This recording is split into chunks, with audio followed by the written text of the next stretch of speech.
Welcome to War India News Hour. Securing digital transformation with proper designing.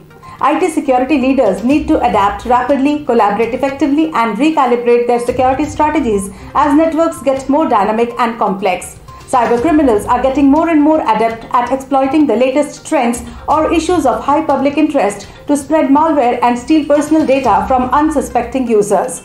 The pandemic-triggered tectonic shifts of workplace from physical to virtual has led to enterprises accelerating their digital transformation, thereby adding high demand on their network capacity. The pandemic has been a boon to cybercriminals, taking advantage of an opportunity to profit from our dependence on technology to go on an internet crime spree.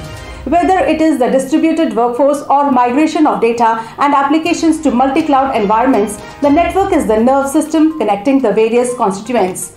There is an urgent need to protect your devices against the most common types of malwares, but we also need security built into technology to prevent these sophisticated cyber attacks. Mobile devices have become a fixture of everyday life for millions of people. Across the globe, web-enabled devices such as smartphones and tablets have evolved into essential tools for communication, information, and entertainment alike. In 2020, the number of unique mobile internet users stood at 4.28 billion, indicating that over 90% of the global internet population use a mobile device to go online.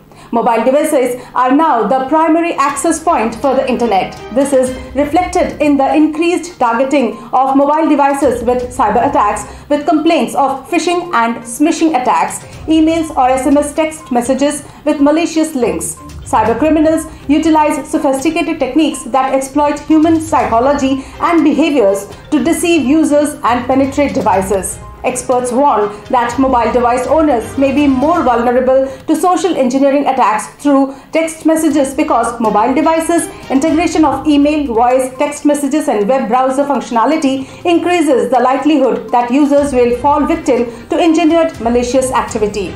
There is a need for secure by design mobile devices that would build cyber hygiene protections into the device, removing human psychology from the security equation. Just like seat belts and airbags started as options for car buyers, they are now mandatory safety equipments in all cars. Let's look into today's headlines in War India. Shashi Tharoor-led panel questions MeitY on hacking of Prime Minister's Twitter account. Top officials of the Ministry of Electronics and Information Technology have been questioned about the hacking of Prime Minister Narendra Modi's Twitter handle and the Pegasus issue by a parliamentary panel led by Congress leader Shashi Tharoor. During the proceedings, Tharoor questioned the alleged hacking of phones using spyware Pegasus, to which the officials responded that the matter is under consideration. Tata in talks with Microsoft for investment. The Tata Group is in talks with Microsoft Corp to back its digital arm as an anchor investor. Tata Sons chairman N. Chandrasekaran has raised the stakes on modernizing the group's various shopper companies by combining digital belongings throughout varied companies beneath a brand new entity. Chandrasekaran is hoping to recreate the Reliance Jio playbook, which noticed it raised rupees 1.45 lakh crores from traders, with Facebook and Google appearing as strategic fairness companions for the telco.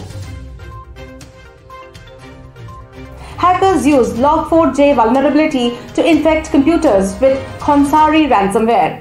A novel ransomware family called Khonsari, as well as a remote access Trojan named Orcus, is targeting Windows machines by exploiting the recently revealed critical Log4j vulnerability. Tracked as CVE 2021-44228, the RCE vulnerability is also known as Log4Shell or Logjam and impacts versions 2.0, Beta 9 to 2.14.1 of the software library. In simple words, the bug could force an affected system to download malicious software, giving the attackers a digital foothold on servers located within corporate networks.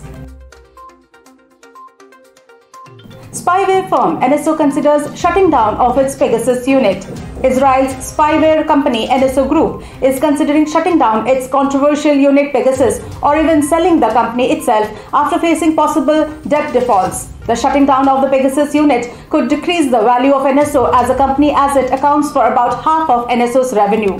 Two US-based fund houses are said to be in the race for control of the company and have discussed taking control and closing Pegasus. Neobank Open acquires Finnin for $10 million. Google-backed Neobank Open has acquired consumer neobanking platform Finnin at a $10 million cash and stock deal. The company's co-founder Anish Achyutan said that Open will use Finnin to strengthen its enterprise business and take it overseas in a significant way after the deal. The acquisition will also boost its no-code embedded finance platform Zwitch. Open offers a neobanking platform that integrates all the tools used by small businesses with a business current account. That's all for now. Please like, share, comment and subscribe to War India News Magazine. You can download the War India app from Google Play Store and Apple App Store for the latest news and updates. Stay tuned. Thank you.